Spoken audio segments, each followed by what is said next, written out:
Hello दोस्तों नमस्कार। अभी की सबसे बड़ी खबर आ रही है जहां चीन अब रूसी इलाके का रख रहा चीनी नाम पुतिन के गढ़ पर ड्रैगन ने ठोका दावा, भारत की शरण में भारत का दोस्त रशिया। जी हां दोस्तों, बताएंगे सबसे बड़ी खबर। साथ ही साथ आपको बताएंगे जहां कनाडा में खालिस्तानी समर्थकों ने भारतीय अधिकारियों के सामने कर दिया हंगामा, सरकारी काम के बीच काटा बवाल। बताएंगे आखिर क्या रहा कारण। साथ ही साथ आपको बताएंगे इजरायली हमलों से तंग आए फलस्तीन ने भारत से मांग डाली मदद, कह दी ऐसी बात कि आप भी जानकर कहेंगे कि हमारा भारत वाकई में तरक्की कर चुका है। दोस्तों एक से एक बड़ी खबर आपको बताएंगे, बने रहेगा वीडियो का अंत तक। लेकिन खबरों में आगे बढ़ने से पहले अगर आप भी अपने भारत देश का दिल से समर्थन करते हैं और मानते हैं कि मोदी है तो हर चीज मुमकिन है, तो इस वीडियो को भी कर दीजिए लाइक, चैनल कर दीजिए सब्सक्राइब, बेल आइकन दबाइए, साथ ही कमेंट बॉक्स में लिख दीजिएगा जय हिंद। जी हाँ, तो चलते हैं पहली और सबसे बड़ी खबर की तरफ, जहां चीन अब रूसी इलाके का रख रहा चीनी नाम पुतिन के गढ़ पर ड्रैगन ने ठोका दावा, भारत की शरण में दोस्त रशिया। जी हाँ, भारत के अरुणाचल प्रदेश के कई इलाकों का चीनी नाम रखने के बाद अब चीन का दुस्साहस बढ़ता ही जा रहा है। चीन के प्राकृतिक संसाधन मंत्रालय ने साल 2023 की शुरुआत में आदेश दिया था कि चीन ने सोवियत जमाने में जिन इलाकों को गवा दिया उनका पुराना चीनी नाम ही इस्तेमाल किया जाए। ये इलाका अब रशिया का सुदूर पूर्व क्षेत्र कहा जाता है। इसी इलाके में व्लादिवोस्तोक शहर स्थित है जो रशिया का प्रशांत महासागर में प्रवेश द्वार है। चीन के इस कदम को बहुत महत्वपूर्ण माना जा रहा है, वो भी तब जब यूक्रेन युद्ध के बाद रशिया एक तरह से चीन का जूनियर पार्टनर बन गया है और अमेरिकी प्रतिबंधों से बचने के लिए पुतिन ने शी जिनपिंग से गुहार लगाई है। रशिया का व्लादिवोस्तोक शहर रूसी नौसेना के प्रशांत बेड़े का मुख्यालय है। एशिया टाइम्स की रिपोर्ट के मुताबिक चीन ने इसका नाम अब हैशन वेई सखालिन का द्वीप का नाम कुये दावो कर दिया है। इसके बाद अगस्त महीने में चीन के मंत्रालय ने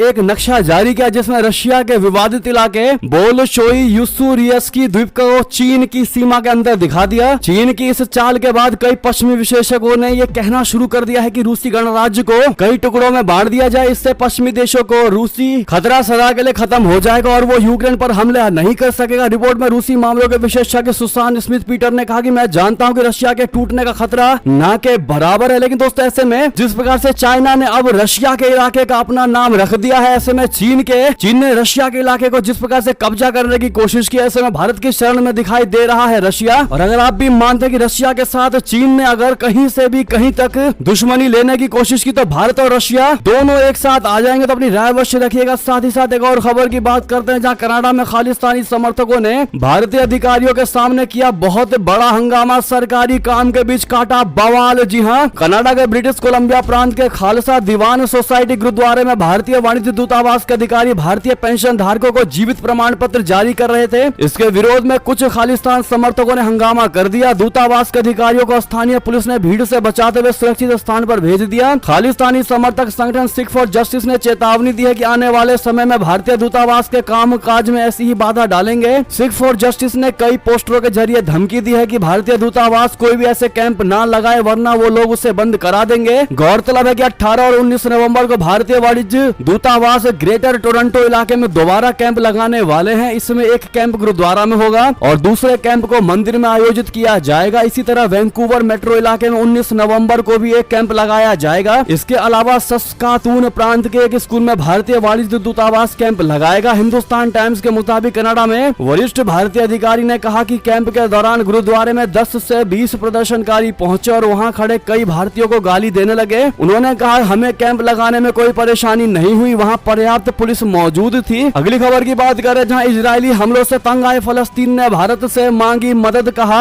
आप शक्तिशाली हो, अपनी ताकत से हमें बचाएं। जी हां, इजराइल और हमास के बीच बीते 1.5 महीने से जारी जंग में अब तक 11,000 लोगों की मौतें हो चुकी हैं और लाखों लोग बेघर हो चुके हैं, विस्थापित हो चुके हैं। गाजा में इजरायली सेना के कहर से सहमे फलस्तीन बचाव के लिए भारत से मदद की गुहार लगाई है। भारत में फलस्तीनी राजदूत अदनान अबू अल हैजा ने कहा कि भारत शक्तिशाली है और अपनी ताकत दिखाकर हमें इजराइल से बचाने में मदद कर सकता है। उन्होंने कहा कि महात्मा गांधी के बाद से भारत ने शुरू से ही फलस्तीनी मुद्दे को समझा है। यूरोपीय, अमेरिकी और अरबों को शांति के लिए इजराइल पर दबाव डालने का आवश्यकता है और ये काम भारत बखूबी कर सकता है। फलस्तीनी राजदूत ने कहा हम शांति चाहते हैं और दुनिया के किसी भी शांति प्रेमी की तरह रहना चाहते हैं। हम चाहते हैं कि हमारे बच्चे अपनी मातृभूमि में स्वतंत्र रूप से खेलें। इस जंग को समाप्त करने में दुनिया हमारी मदद करे। हमें आत्मनिर्णय और शांति का अधिकार है। अल हैजा ने बताया कि इजरायली प्रधानमंत्री बेंजामिन नेतन्याहू दुनिया के सबसे बड़े झूठे इंसान हैं। वो ईरान कहते रहते हैं, यहाँ तक तक कि अमेरिकियों ने भी स्पष्ट कर दिया है कि उन्हें इस संघर्ष में कोई ईरानी संलिप्तता नहीं मिली है। फलस्तीनी प्राधिकरण को ईरान से कोई समर्थन नहीं मिलता है। गौरतलब है कि इजराइल ने बुधवार तड़के गाजा के सबसे बड़े अस्पताल अल शिफा पर धावा बोल दिया। इजरायली सेना को संदेह है कि यहाँ सुरंगों का इस्तेमाल हमास कमांडरों द्वारा ठिकाने के रूप में किया जा रहा था। जी हाँ, हालांकि हमास ने अस्पताल के भीतर उभर रहे मानवीय संकट पर जोर देते हुए इन आरोपों का जोरदार खंडन भी किया। जी हाँ दोस्तों, वैसे में जिस प्रकार से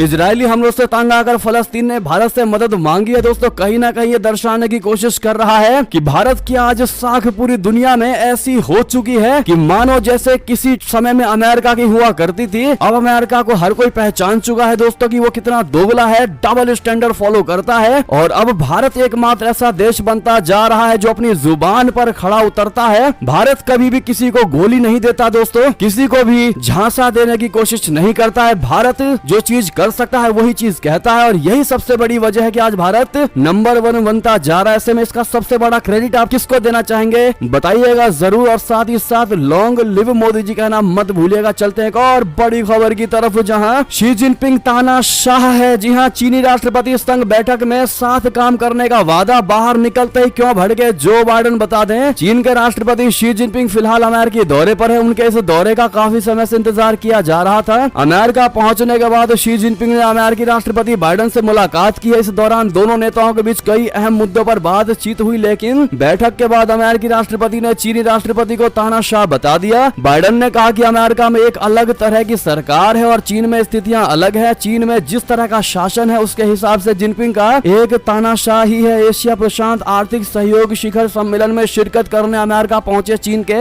राष्ट्रपति शी जिनपिंग के साथ बैठक के बाद बाइडेन जब मीडिया से बात कर रहे थे तो उनसे सवाल हुआ कि क्या आप शी जिनपिंग को तानाशाह मानते हैं। इस पर बाइडेन ने कहा कि जिनपिंग एक तानाशाह है क्योंकि वो एक कम्युनिस्ट देश को चला रहे हैं। दरअसल बाइडेन ने इसी साल जून में भी जिनपिंग को तानाशाह कहा था। इस पर चीन में काफी तीखी प्रतिक्रिया हुई। बाइडेन के इसी बयान को याद दिलाते हुए उनसे सवाल किया गया कि अब वो पुराने बयान पर क्या सोचते हैं, जिस पर बाइडेन ने कहा कि जिनपिंग की सरकार हमारी सरकार से बिल्कुल अलहदा है, अलग है। वो कम्युनिस्ट विचारधारा को मानने वाले देश के शासक हैं, इसीलिए मैं उनको तानाशाह कहने वाले अपने बयान पर आज भी कायम हूँ। आपको बता दें कि बाइडेन ने यह भी कहा कि जिनपिंग के साथ उनकी अच्छी बातचीत हुई है, लेकिन दोस्तों जिस प्रकार से बाहर निकलने के बाद जो बाइडेन ने जिनपिंग को तानाशाह बोला, यानी कि अपनी भड़ास निकाली, कहीं ना कहीं ये दर्शाता है कि जिनपिंग की कोई बात बाइडेन को बुरी जरूर लगी है। और आज भी अमेरिका को पता चल चुका है कि चाइना उसके सामने झुकने नहीं वाला। दोस्तों एक और खबर की बात करें, जहां शी जिनपिंग ने अमेरिकी राष्ट्रपति को धमकाया, कहा चीन को रोकना अब नामुमकिन, ताइवान को हथियार देना बंद करे अमेरिका। जी हां, चीनी राष्ट्रपति शी जिनपिंग ने बुधवार को सैन फ्रांसिस्को के दक्षिण में फिलोली स्टेट में एक शिखर सम्मेलन के लिए अमेरिकी राष्ट्रपति बाइडेन से मुलाकात की। दोनों नेताओं ने चीन अमेरिका संबंधों से संबंधित रणनीतिक, व्यापक और दिशात्मक मुद्दों के साथ साथ विश्व शांति और विकास के से संबंधित प्रमुख मुद्दों पर विचारों का स्पष्ट और गहन आदान प्रदान किया। चीनी मीडिया के मुताबिक इस मुलाकात के दौरान शी जिनपिंग ने अमेरिका को बुरी तरह से धमकाया है। ग्लोबल टाइम्स के मुताबिक जिनपिंग ने मुलाकात में बाइडेन को स्पष्ट कर दिया है कि चीन को दबाने की या फिर उसे रोकने की कोशिश हरगिज ना की जाए। बैठक के दौरान शी जिनपिंग ने बाइडेन से कहा कि दुनिया आज एक सदी में अप्रत्याशित बड़े बदलावों से गुजर रही है और चीन और अमेरिका के पास दो विकल्प हैं, एक एकता और सहयोग को मजबूत करना, वैश्विक चुनौतियों का सामना करने के लिए हाथ मिलाना और विश्व सुरक्षा को समृद्धि को